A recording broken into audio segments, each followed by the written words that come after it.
Welcome back to Angel Radio Tarot. What do we got going on here today? Oh, got a little bit flipping out here. Seven of Cups inverted, and we started to have a flip on the Seven of Pentacles. What else do we have here, Spirit? What else can we find out? Let's get, whoa, huge data package, but the Eight of Pentacles stayed in hand. Let's do a quick spread on here and see what's going on. And maybe it won't be too bad. We'll do a nice general. Oh, we've got the Lovers here, the Page of Pentacles. We'll do a left to right real quick. This is Seven of Cups, just a scan up top and see what's going on there. And then we'll progress down to the bottom here. Let's see. Seven of Cups of fairy favors, images of reflection. This is about desire, will, determination. There's a project or a desire to project a hope. Okay. The Seven of Pentacles.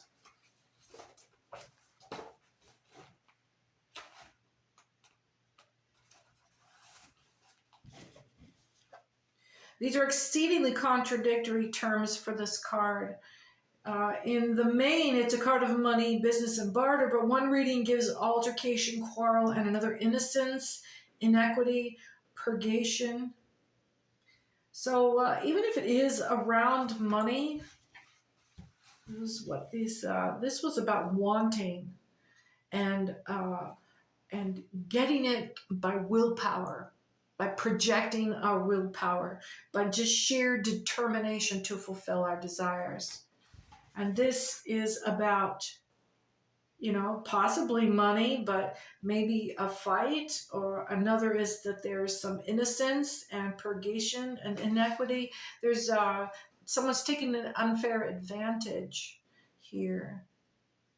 So someone's trying to get ahead by they don't have any resources, but they're just pull your boots up by the straps kind of thing, and somebody is getting in their way. They're taking an unfair advantage of a good, honest try. And the Eight of Pentacles.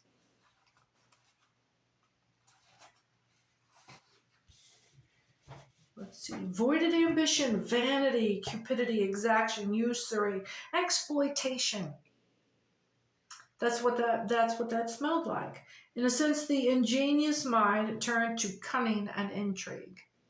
So, dark energy here. I'm getting a little Virgo energy. Maybe a little Gemini, some duplicity. But the exploitation thing. And then the innocence factor, because someone is really they don't have shit to start with. They don't have jack shit to start with. They don't have a pot to fucking piss in. This person is making tamales at home on a flat skillet and wrapping them fuckers up, and they scraped up the money for a food permit and the $5 for a food handler on a different payday, and they are selling these motherfuckers out of a cooler in the back of their truck with a flag on the side of the fucking highway. They are hustling hard. And someone is jacking their scene that's better off, that knows how hard and hungry. That's the thing. They know how hungry this person is. And even if they got a little bit under their belt from flipping a couple of these routines, they're still hungry to make it. And they're gonna make it, damn it. They're gonna make it if they have to just eat fucking dog food to make it. And this is what's bringing in this exploitation factor of it. Because this person, one, doesn't want you to make it. Two, if you make it, they're going to be the first person to rip you off. They're standing by to take your first winnings. They are standing by, subtly praising you, sometimes cutting you, a lot of backhanded compliments, a lot of keeping you in your place. and the first fucking success that you have, if they don't immediately just shut it down because they think that you could get more, they will go ahead and just reach in and take it and burn the bridge and grab your stash while you're not looking. And they will reach over and take it off your plate while you're looking at the menu on the wall. They will just reach right the fuck over in your plate and take your food right off your plate. That's your food. That's like the dog coming and taking your sandwich when you set it down and turn around and get a glass of something to drink with it. You gonna piss somebody off. You're taking food out of their fucking mouth. Be cool. Because ain't nobody worth going to jail for. Ain't nobody worth going to jail for. Let's see what this trip shit come out of here. Because we've got a lot of things coming in. Who is this person that's going to come into our conversation like this? Do we know them already? Because we've got the Fool and the Lovers down here and the Knight of Cups, and there's some Nine of Swords distress, but right on top of a huge windfall. So let's pick at this for just a second here. Page of Pentacles. Page of Pentacles. Come on, baby. Application, study, scholarship, reflection. Another reading says news, messages, and the bringer thereof. Also rule and management. Here's your discipline. This is the discipline that takes to give up your comforts and go get hungry so you can elevate. That's what it takes. That's what it takes. You got to work that second job for a while and lose some sleep. That discipline, though, why is it followed by the Lovers? That you have spent some time alone and you have got an ex that does not want you to be happy. Now, I think we've changed narratives here. We started out with the same main player. Here's you in this position, and here is your controversy. Right here, there's your antagonist, and here is what it is they're doing, the exploitation. So now that we've asked the question, we're changing to somebody else out there. So you on your left. No, maybe a little over. Is there somebody in the back? It feels specific. It feels specific. There's a percentage of you that this portion will apply to, very specifically. So yeah,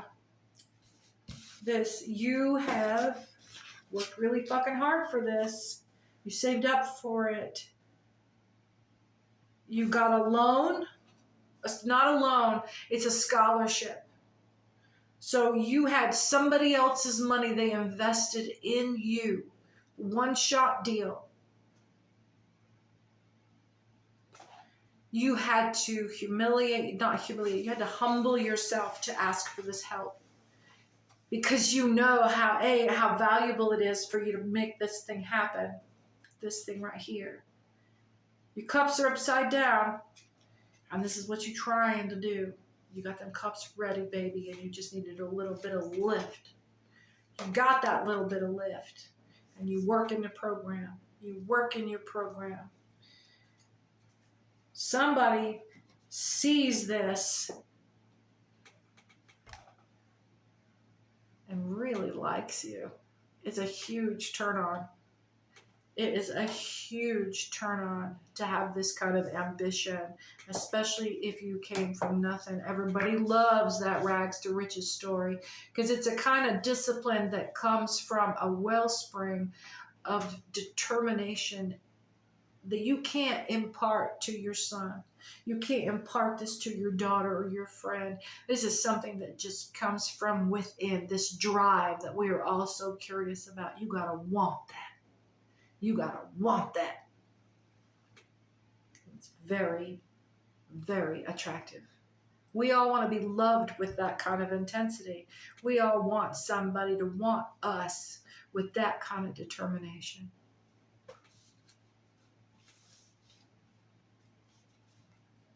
But that kind of determination is not determined.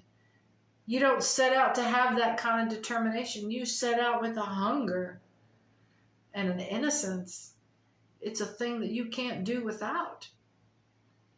You need to draw. It's because you need to draw. You need to sing. You need to dance. You need to bike. You need to make that jump.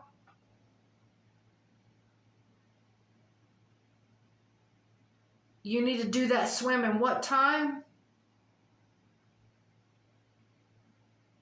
You need to make that journey in how many days faster than the last guy? It's because you need. Ain't nobody paying you to do this shit.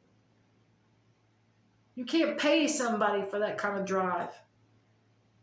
And it's very hard to nail down what portion of that drive, what is the flavor in that process that makes you keep coming back, that feeds that buzzer feeling in your brain like you're at the casino. What makes you want that so fucking bad?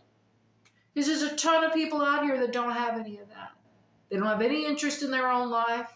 And it's not because they're lazy. They just lack the imagination. They find themselves in a rut and they've forgotten or were never taught how to take an interest in life. Pick up a freaking crayon, doodle, try. That's the thing they're missing. They grew up in a system where things like try were life-threatening. Don't try that shit. Don't try that shit here. And what are you doing just for being different or trying something that they didn't have the imagination to try? Because if they didn't think about it, what? You gonna make them look stupid, right? And then they'll lose their position in their survival system. Because we all live in a survival system. Knight of Cups. Knight of Cups. My survival system will not let me succeed if I need to rely on another human being. My guardians will not allow anybody near me. My system works because I can reach directly out to you from right here. Let's see. Knight of Cups. In its reverse, trickery, artifice, subtlety, swindling, duplicity, and fraud, followed by massive amounts of distress.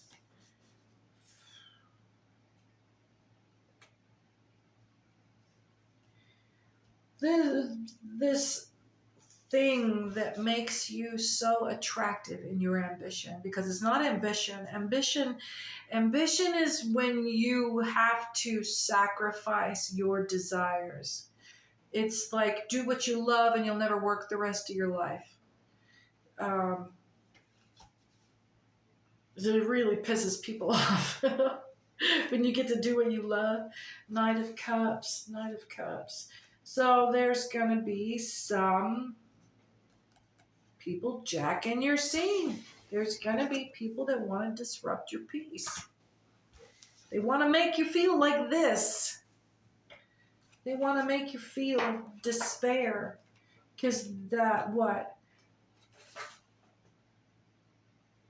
Death, failure, miscarriage, delay, deception, disappointment, despair. They want you to give up. They want you to give up. Because then they get to stay at the same level in your system. And they don't have to work any harder. They don't have to do anything else to keep their status.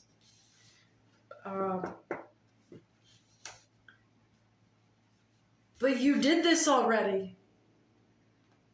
You did this already. You had the loss. You had the loss. You took the time. You cried it out. You stayed with your emotions. You held your feelings. You stayed present in your distress. And when despair came and you felt it, you sat with it until you understood it. And then you let it go. And this is the reward. You got to fill your fucking cups. Ah! Okay, so what's the Knight of Pentacles got to say about it?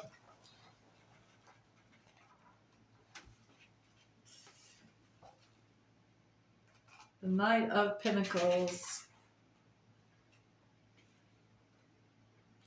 Trickery, artifice, subtlety, swindling, duplicity, and fraud.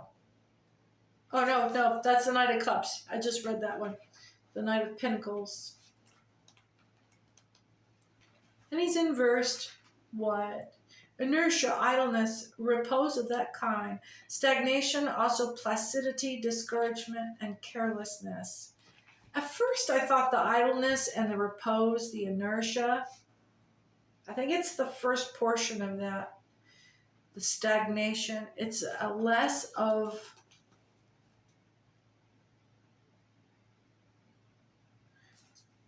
It's like you get to rest now. You get to chill. You get to relax now. That's the result. And I'm going to lay something on you here. And I'll set a banner if I ever figure out how to do that. Rest, refine, growth, mastery, ease, loop it back around. They create one another, and this is the loop of elevation. And this is how you climb slowly out of Dante's hell. You don't try to go right out the top. You make your way slowly around the rim, repeating the process until you clean yourself out. And then you can rise through the top of your head and live in your avatar state indefinitely and access that place and come down and be a human when you want to and go back into that space. Rest allows you the energy and the boredom to get curious about your world and start refining it. This is where you see growth occur because you've initiated some change. You've become a catalyst. So growth occurs. When you grow, you become suddenly aware of your own ignorance because you have reached into a state of mastery. You have gained command of whatever it is that you made grow. You have access to its functions so that you can manipulate them and improve them, and you have become a master of that element. That mastery provides a space of ease where you can rest. That ease is not the rest yet, but after mastery, the task becomes easy. The task becomes simplified. The task becomes repetitive.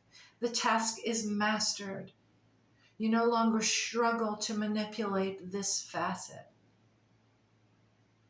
And that creates a space of ease. You are now able to manipulate this with a mastery. That ease provides rest. That period of rest, of course, is necessary. It's enjoyable. And when it is given its natural due, boredom sets in, and a desire to motivate, and a desire to initiate change, and a desire to grow. And from that, the mastery and the ease and the period of rest that brings. And you just keep going around and around and around, and you'll find yourself repeating the same issues, but you'll be elevated above whatever struggle that you experienced with it before. Rest, refine, growth, mastery, ease moves you back into a period of rest. And notice here we start with rest. Bring yourself to stillness in meditation, and it'll improve so much of your experience. When you're wondering about meditation and how to be still, listen simply for the absolute end of the bells ringing.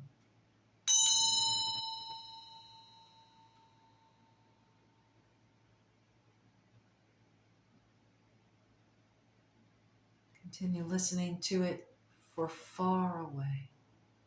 How far away?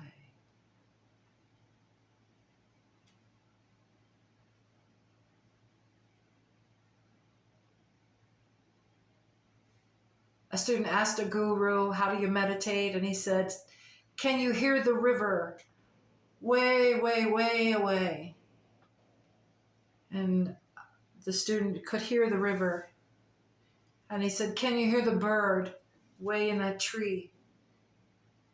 And he could find the bird. And he said, that's it.